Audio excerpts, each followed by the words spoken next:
Hey everyone, welcome back to the Stingy Trigger Tabletop. Trigger here today to do a follow-up to Stingy's ultra cheap carry philosophy video. Today we're talking about ultra cheap pocket knives. I've got an example here. This is one of the Remington Sportsman series of knives. I've carried this guy for almost 2 years every day. It's been in the same pocket as keys and coins and all kinds of other stuff.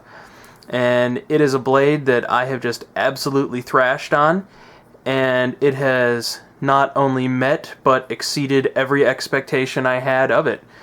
This is a knife that when they were first launched sold for about 20 bucks. Most places nowadays are carrying them for about 12 bucks, and when you find them on clearance you can find them for $5-6 bucks a piece. And for a $6 knife, this is worth every last penny. Has a frame lock that's actually pretty good, skeletonized. It's a little on the heavy side, it's like 5.5-ish ounces. Pillar construction, so you can blow it out nice. But that's about the extent of the nice features on it. Oh, the pocket clip is okay. Does also have a lanyard hole down at the one end here. Speed for deployment kinda sucks. It's not very great. The thumb studs are absolutely worthless. Can only be opened flipper style effectively. It is a combination blade, which I've actually found quite useful. I've used this in a lot of different ways, most notably cutting cardboard, as well as stripping and cutting wire and cabling, so it's actually been quite useful in that regard. Don't know what the blade coating is.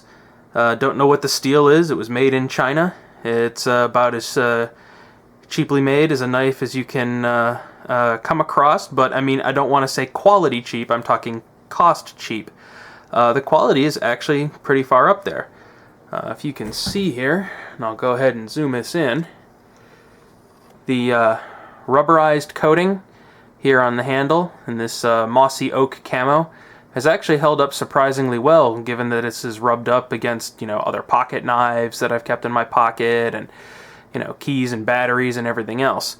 And I mean, it's simple enough. It comes apart with some simple Torx screws. If I want, I can probably just sand it all off and repaint it, or Duracoat it, or do whatever I wanted to it.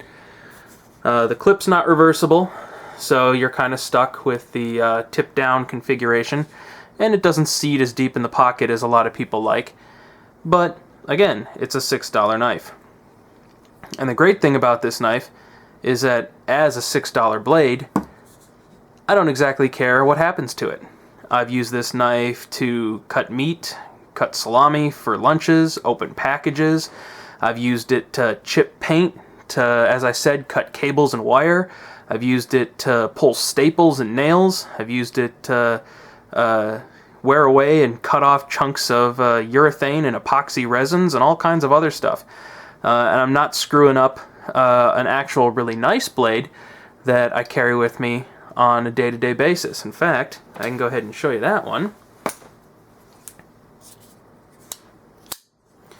I also carry this little CRKT drifter here as the actual blade that I try to keep the edge nice and sharp, and actually have tried to keep the tip in pretty good condition. And part of the reason I've been able to do that is because I carry this thing that I can just kind of beat on and not really care about what happens to it. It's a $6 knife. No blade centering. That's completely terrible. Like I said, the thumb studs don't even work. But for $6, you'd be hard-pressed to find another knife that you can, well, really put through the ringer, have it still be functional and holding up 2 years later, and still be functioning in your everyday carry as a nice cheap option if you have to hand it over to let a law enforcement officer confiscate it. If you're in an area with a limitation and you need to break the tip off, it's a $6 knife. You don't care. But it's still durable, it's still handy, and it still stood up to everything I've put it through. As always, thanks for watching. Please subscribe for more fun gun and project videos. And remember, we're just a couple of city slickers working this out as we go along.